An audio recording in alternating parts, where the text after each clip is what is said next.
Shri Gurubhyo Namaha Hari Om.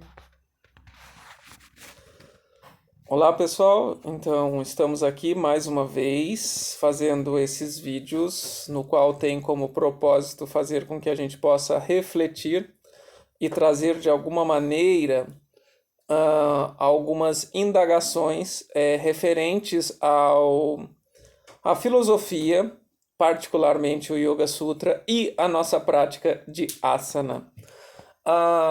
O que eu sugeri nos stories para vocês, a leitura do verso 2 do capítulo 2 do Yoga Sutra, que está referente, que está escrito, Patanjali fez uma colocação referente a propósito. Então a pergunta nós somos resolvidos internamente sobre qual é o nosso propósito para quando nós esticamos o nosso tapete? Por quê?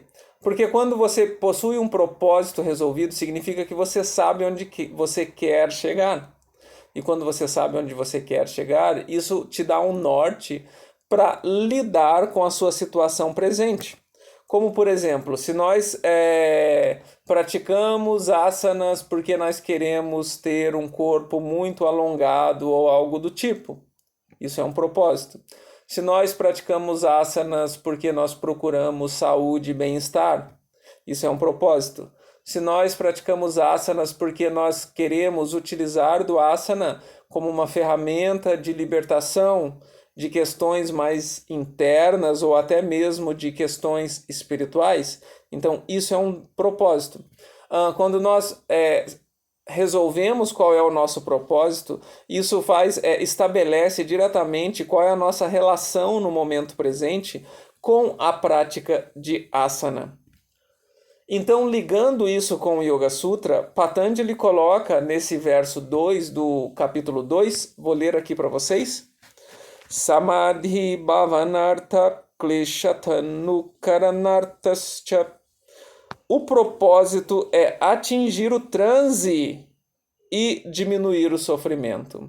Então, geralmente, quando eu dou alguma classe introdutória do Yoga Sutra, eu sempre digo que a proposta do Yoga Sutra, pelo autor, vem a ser atacar, digamos assim, resolver duas frentes de trabalho. Quais são essas duas frentes?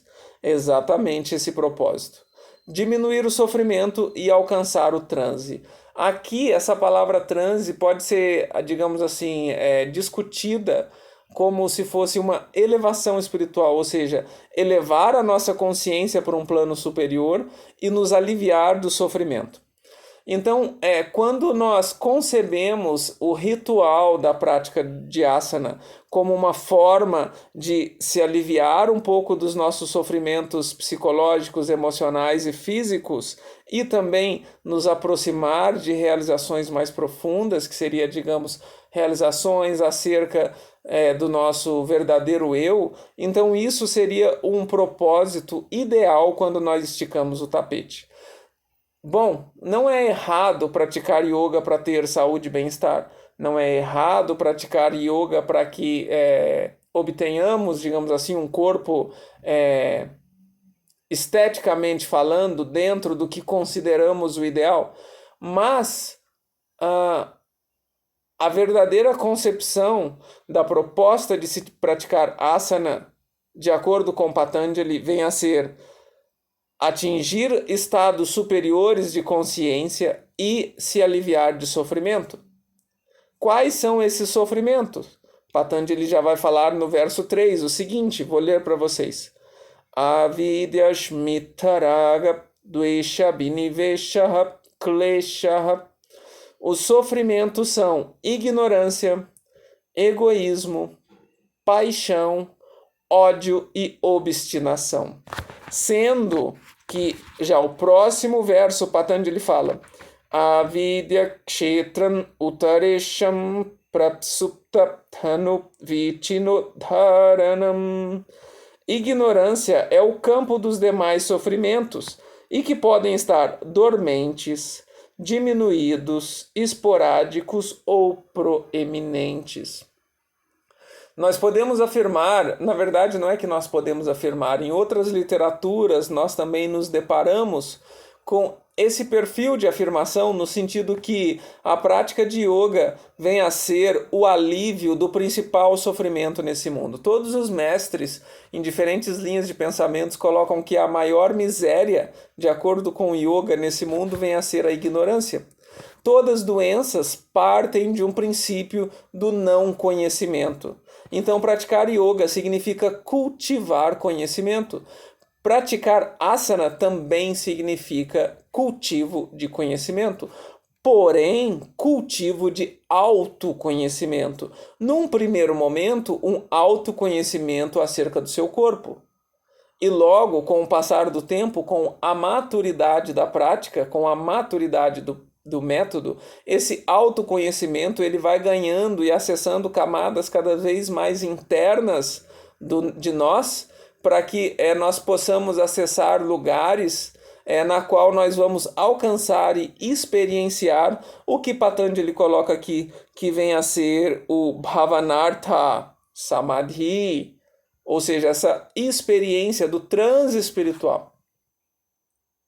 Então, a prática de asanas, ela pode ser e deve, claro, ser praticada a nível de saúde e bem-estar, mas a grande proposta desse método está muito mais ligada num processo de autoconhecimento para que possa haver uma purificação do que consideramos ilusão desse mundo material, no qual outros textos vão chamar de Maya, para que possamos acessar o que é essencial em nós, através do processo de purificação. Num primeiro momento, uma purificação física, através do acesso ao Agni, do nosso calor gástrico, do nosso fogo interior. Mas logo após, esse calor ele também vai queimar essas impurezas mais internas. Assim como o Pattabhi Jois abordava dos 6 venenos no nosso coração, aqui Patanjali está trazendo esses sofrimentos: ignorância, egoísmo, paixão, ódio e obstinação. Lembrando que todos esses sofrimentos, eles nascem de uma única raiz chamada avidya. Por isso que o cultivo de conhecimento no yoga é chamado de vidya. Ou seja, a cura da maior doença significa o cultivo do conhecimento. Mas, quando colocamos o cultivo do conhecimento, não é apenas swadhyaya no sentido de estudo da literatura, mas swadhyaya a nível também de autoestudo, de autoobservação. Porque a autoobservação também gera conhecimento. E quando você pratica autoobservação inserida num método que chamamos de asana, então essa autoobservação se torna também purificação. E assim, gradualmente, nós vamos nos aliviando da ignorância, do egoísmo, da paixão, do ódio e da obstinação. Ok? Espero que vocês façam um bom proveito desse vídeo. Beijo no coração de vocês. Namastê.